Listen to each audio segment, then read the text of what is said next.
You also read, well, if you look at my career on paper, you were saying it looks something like sort of a hobby. When did you find that out? You say, well, people can look at my career on paper and then say this. There's something I noticed, or began to notice, when people go, hey, it takes you a really long time to make albums. And for me, it's like I'm present for every step of the process. And believe me, for a lot of those 5 years, I'm feeling the pressure of expectation of delivering some work. So, you know, I really feel like I am in the process of making something all that time. So it's quite a relief when it's done. But in terms of, it's still, there's something about me, obviously, that people interpret as kind of a pop artist, that I fit into some kind of pop framework. And I've really not kind of grown up or come up in that kind of way. I've come up, you know, collaborating with people I had a chemistry and connection with, and I'm not someone who's gone through any kind of mainstream production mill, you know, or school or anything. So that phrase was that quote was kind of a reaction to that, and an acknowledgement of the fact that you know, it looks like that, but I am working all the time, and the kind of artist I am. It doesn't just happen automatically that everything falls into place and ta-da, there's an album like 2 months later. But does it? Because I'm writing myself, I'm involved in the production. I mean, I have a producer to collaborate with the whole thing, but you know, I'm really involved in all aspects of it. But I have another role, you know, other responsibilities. So kind of the headspace is different from other aspects, you know, other responsibilities I've got. So, you know, that getting used to kind of flitting between the two is quite, you know, something to get used to as well.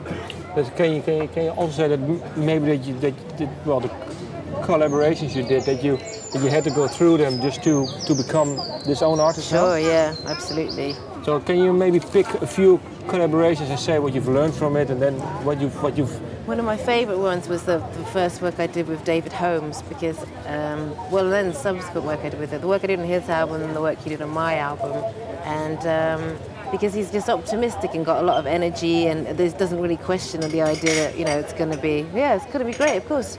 You go off and you do that, what's the problem? And that kind of just, you know, of course you can do it kind of faith. It's not even faith, it's just, you know, it's there, it gives you the confidence, and optimism.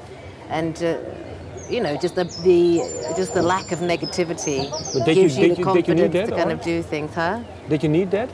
Sure, I mean, because I'm a pretty harsh critic of myself, and so when someone else wants to join in and go, oh yeah, that's going to be really difficult, then that tends to have, you know, a pretty not a constructive effect on me and what I need to do. So if I do encounter any negativity, it does tend to directly impact kind of how things transpire from there, or I have to really consciously work on, you know, combating it. So my experience working with David Holmes was that he just gave me a lot of confidence. They were genuine challenges. Like I finished my first song, you know, in collaboration with him. So you know, and he gave me that opportunity. So I'm always, you know, I think very fondly of collaborating with him. And then maybe also some other collaboration. I think this year you did one with the Gutter Twins.